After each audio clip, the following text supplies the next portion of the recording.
AITA for refusing to accept family meetings because I'm tired of always paying for the whole family. When my partner and I first stepped into what would soon become our new home, it felt like all our hard work had finally paid off. We had spent years saving, budgeting, and carefully planning for this moment, and there it was, a beautiful 3-bedroom house with a massive kitchen, a sprawling living room, and a backyard that seemed to stretch on forever.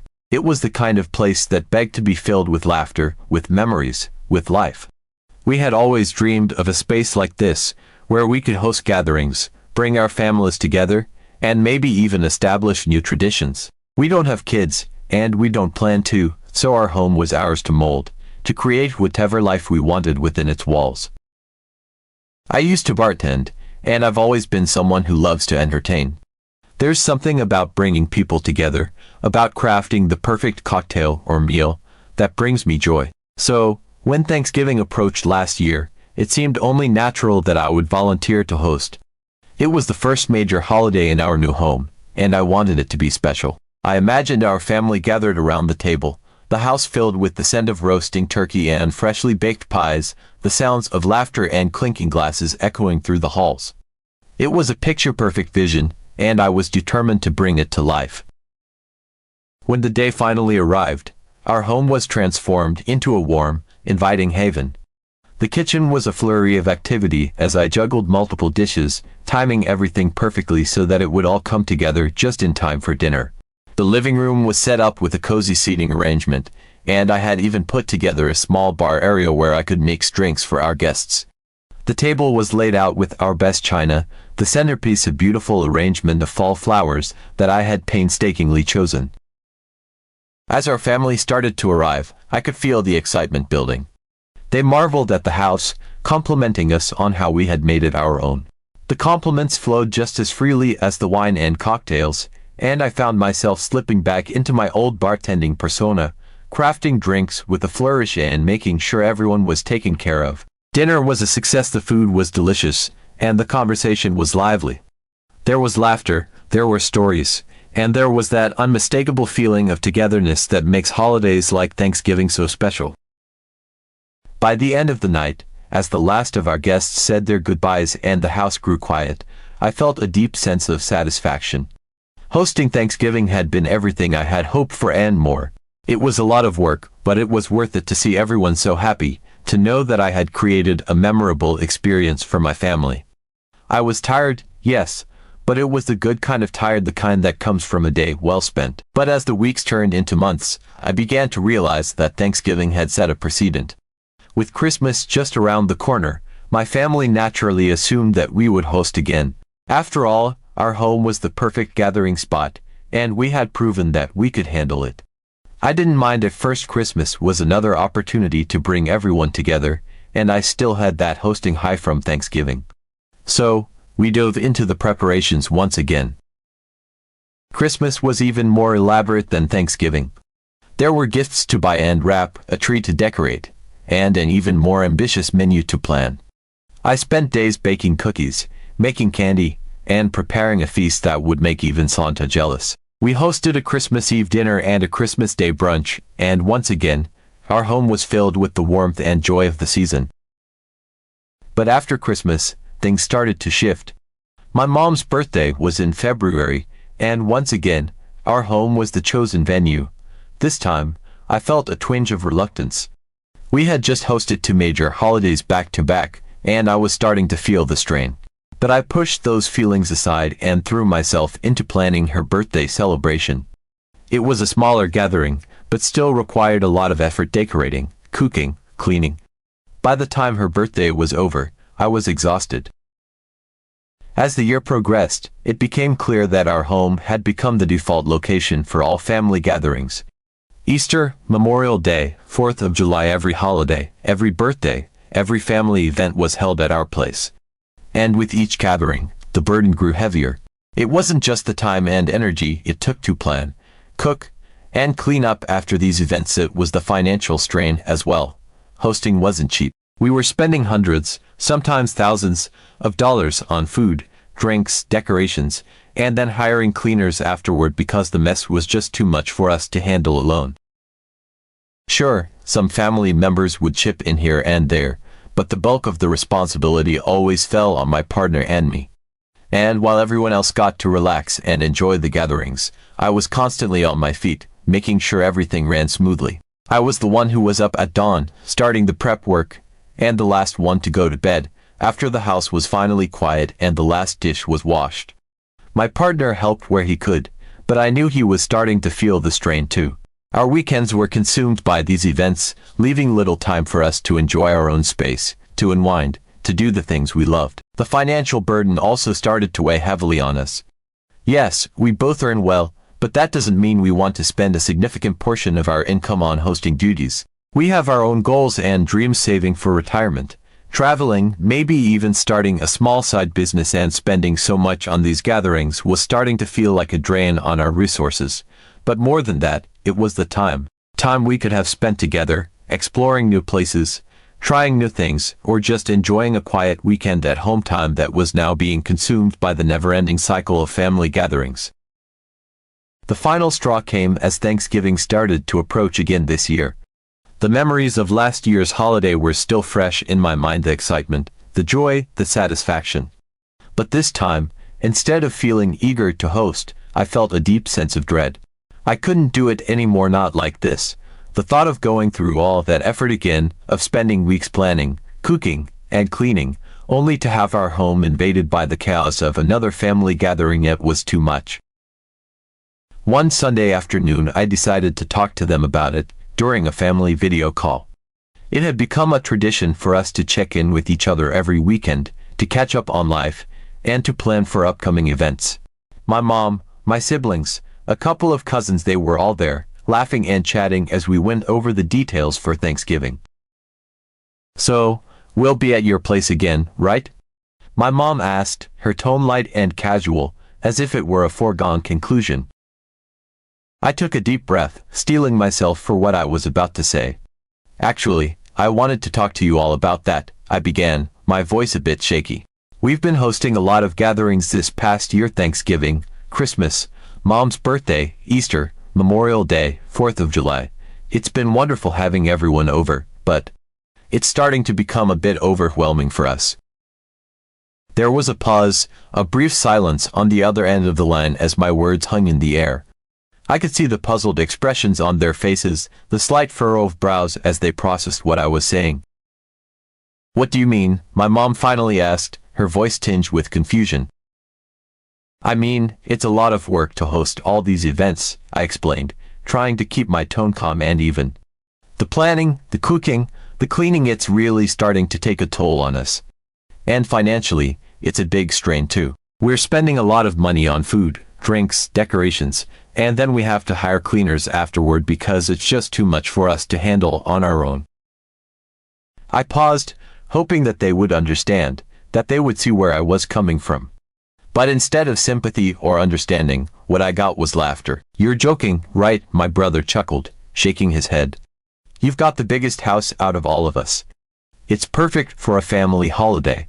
What's a little work compared to that?" "Yeah, and you're so good at it," my cousin chimed in, smiling. "Everything always turns out amazing when you host. We all look forward to it." I felt my heart sink. They weren't taking me seriously. They thought I was exaggerating, that I was making a big deal out of nothing. I glanced over at my partner, who gave me a reassuring nod, silently encouraging me to stand my ground. "It's not just a little work," I insisted, my voice firming up. "It's a lot of work. And it's not just the time and effort, it's the cost too. We've been spending hundreds, sometimes thousands, of dollars on these gatherings. We love having you all over, but we need a break. We can't keep doing this for every holiday, every birthday. It's too much." Again, there was that awkward silence. I could see the confusion turning into irritation on their faces, as if they couldn't quite comprehend why I was making this an issue. My mom finally spoke up, her tone less jovial and more serious. "Honey, I understand it's a lot of work, but we're family. We help each other out. And you and your partner don't have kids, so it's easier for you. The rest of us have our own challenges, you know." I felt a flash of frustration at her words. Yes, we don't have kids, but that didn't mean our time and energy were any less valuable. It didn't mean we were free to be the default hosts for every single event, but I could see where this was going. My family had convinced themselves that our circumstances made us the best candidates to host, and they weren't going to let go of that belief easily. I know everyone has their own challenges, I said, trying to keep my voice steady. But that doesn't mean we can keep doing this alone. That's why I'm suggesting we rotate hosting duties. That way, everyone shares the load, and no one has to carry it all by themselves. Or, if that's too complicated, we could meet at a restaurant or a rented space. That way, we can still be together without putting all the pressure on one household. My brother rolled his eyes. Come on, we all know it's easier at your place. You've got the space, the kitchen, the setup. Why make it more complicated than it needs to be? Yeah, and eating out isn't the same, my cousin added. It doesn't have the same feeling, you know, it's not as personal. I was starting to feel like I was banging my head against a wall. No matter how I tried to explain it, they weren't willing to see things from my perspective. It was as if they had already made up their minds that hosting was my responsibility, and any attempt to change that was just me being difficult. The tension in the air was thick after that conversation. My family had made it clear that they weren't thrilled with the idea of rotating hosting duties, and despite my best efforts to explain how overwhelmed we were, it seemed like they still didn't fully grasp just how much work went into hosting every single holiday and gathering. I was mentally and emotionally drained, and I knew that my partner felt the same way. Yet, even after all that, I could tell that they weren't going to let this go. The unspoken expectation lingered, heavy and oppressive, like a dark cloud hanging over us. A few days later, I received the confirmation I had been dreading, a group text from my mom announcing that the next holiday celebration, Thanksgiving, no less, would be held at our house. My heart sank when I read the message, a mix of frustration and resignation settling in my chest. We've all talked it over, the message read, and we think it's best to keep Thanksgiving at your place. We'll all help out more this time, I promise. We can't wait to be together. The words stung more than they should have. It wasn't that I didn't want to be with my family. I loved them deeply, despite our differences, but I felt like they were completely ignoring everything I had said. It was as if my concerns and boundaries had been brushed aside, dismissed as nothing more than a passing inconvenience. I showed the message to my partner, who read it with a frown. They're not listening, he said, stating the obvious. I know, I sighed, sinking into the couch beside him. I don't know what else to do. They're just so set on this idea that we're the default hosts because we don't have kids. It's like they think our time and energy don't count as much. He wrapped an arm around me, pulling me close. We could just say no, he suggested, flat out refuse. I considered it, but I knew that would only lead to more tension, more arguments. My family was stubborn, and they weren't going to back down easily. Plus, part of me was afraid of the fallout. What if they really did get angry with me? What if it caused a rift between us? I think I have a better idea, I said after a moment, an idea forming in my mind. They want Thanksgiving at our place, fine, but I'm not going to cook anything. If they want to use our house, they can handle everything else themselves. He raised an eyebrow, clearly intrigued. You sure about that? They might not take it well. I'm sure, I replied, determination hardening in my chest. They need to understand that hosting isn't just about having a big house, it's about all the work that goes into it. Maybe if they see what it's like to show up and have nothing prepared, they'll finally get it. And so, that was the plan. I would host Thanksgiving, but I wouldn't lift a finger to prepare anything. No cleaning, no cooking, no setting the table. It was a risky move, but I felt like it was the only way to make my point. I needed to show them that hosting wasn't as effortless as they seemed to think. The days leading up to Thanksgiving were filled with a strange mix of anticipation and anxiety. My family continued to send messages, casually asking if I needed help with anything or if I had planned out the menu yet. Each time, I responded with vague, non-committal answers, doing my best to deflect their questions. It was clear that they assumed everything would be just like it always was, an elaborate feast, a beautifully decorated home, and all the trimmings that made our gatherings so special. But I wasn't budging. I refused to get caught up in the same old routine. This year, they were going to learn what it felt like to take things for granted. Thanksgiving morning arrived, and for the first time in years, I woke up without the usual sense of dread. There was no rush to get the turkey in the oven, no frantic scramble to prepare side dishes, no stress over setting the table just right. I felt oddly calm, knowing that I had done exactly what I said I would do: nothing. My partner and I spent the morning lounging around the house, enjoying the peace and quiet. We made ourselves a simple breakfast, watched some TV, and even went for a walk. It felt almost surreal, like we were getting a glimpse of what a truly relaxing holiday could be like. By the time my family started arriving in the early afternoon, I could see the confusion on their faces. They walked in, expecting to be greeted by the usual warm, inviting smells of Thanksgiving dinner, but instead, they were met with nothing. The kitchen was quiet, the dining room table was bare, and there wasn't a single dish in sight. Where's the food?" my brother asked, looking around as if he had missed something obvious. I gave him a casual shrug. I didn't make anything. He stared at me, clearly waiting for the punchline. "What do you mean you didn't make anything? It's Thanksgiving." "I know," I replied, keeping my tone as neutral as possible. "But I told you I needed a break, so I didn't cook."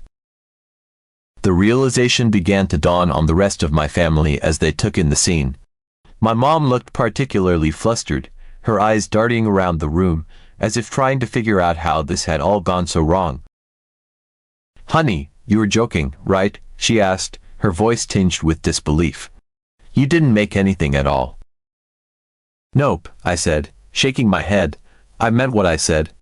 If you all want to use our house, that's fine. But I'm not cooking this year. I needed a break, remember?"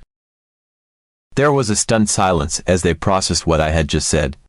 My brother exchanged a look with my cousin, and I could see the frustration building in his eyes. "So, what are we supposed to do now?" he asked, his voice rising with irritation. "We've got no food, no nothing. How are we supposed to have Thanksgiving?" I could feel the tension thickening in the room, but I refused to back down. "I don't know," I said, crossing my arms. "But I'm sure you'll figure something out. There's a grocery store down the street if you want to pick up some supplies, or you could order takeout. Whatever works for you." My mom looked like she was on the verge of tears, clearly overwhelmed by the situation. "I can't believe this," she muttered, shaking her head. "This isn't like you. You've always been the one to bring us all together." I felt a pang of guilt at her words, but I pushed it aside. I knew that if I caved now, nothing would ever change. My family needed to understand that they couldn't keep expecting me to shoulder all the responsibility without any consideration for how it affected me. "I'm sorry if this is upsetting," I said, my voice softening slightly, "but I needed to do this. I needed you all to see what it's like when I'm not the one taking care of everything."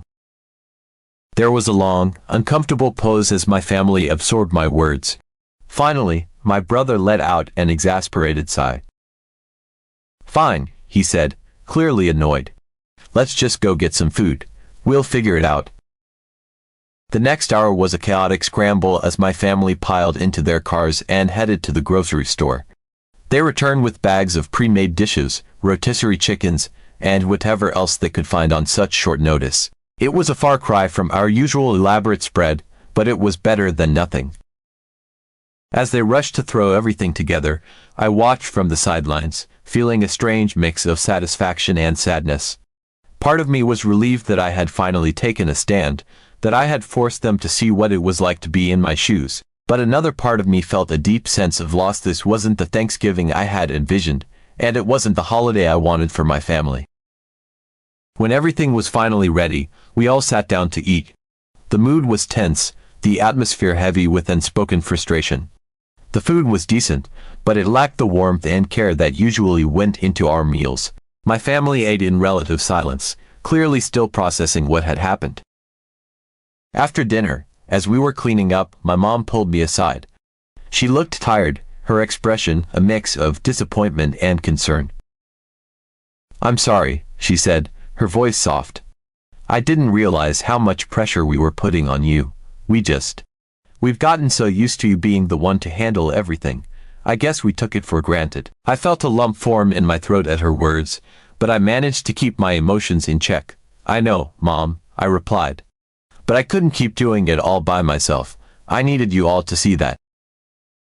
She nodded, her eyes filled with a mixture of understanding and regret. We'll figure something out for next time, she said. But I hope next time you won't do this again. It was really hard on everyone.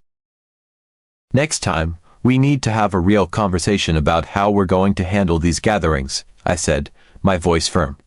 I'm not going to go back to the way things were. If we're going to keep celebrating together, we all need to share the responsibility. Otherwise, I'm not hosting again. Not like this. She looked at me for a long moment, as if searching for something in my expression. Finally, she sighed and gave a small nod. Okay, she said quietly. We'll talk about it. As we finished cleaning up and everyone started to leave, I felt a strange sense of relief wash over me.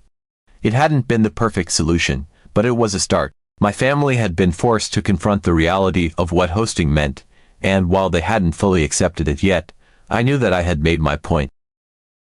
The next few weeks were filled with a strange tension. My family was clearly still processing what had happened, and I could sense that they were trying to figure out how to move forward. I received a few messages here and there, tentative offers to host future gatherings or suggestions to meet at a neutral location. It wasn't perfect, but it was progress. As the next holiday approached, I braced myself for the inevitable conversation. I knew my family would be looking to me for answers, for guidance on what to do next, but this time, I was ready. I had learned that sometimes, in order to make a change, you had to be willing to stand your ground even if it meant disappointing the people you love. When the text finally came, asking what the plan was for the holiday, I took a deep breath and replied, "Let's talk. We need to figure out a new plan, together." So here I am, caught between the desire to please my family and the need to protect my own well-being. AITA for refusing to host family gatherings anymore. For wanting to share the load, to reclaim our time and our space. It's a difficult position to be in, and I never thought it would come to this.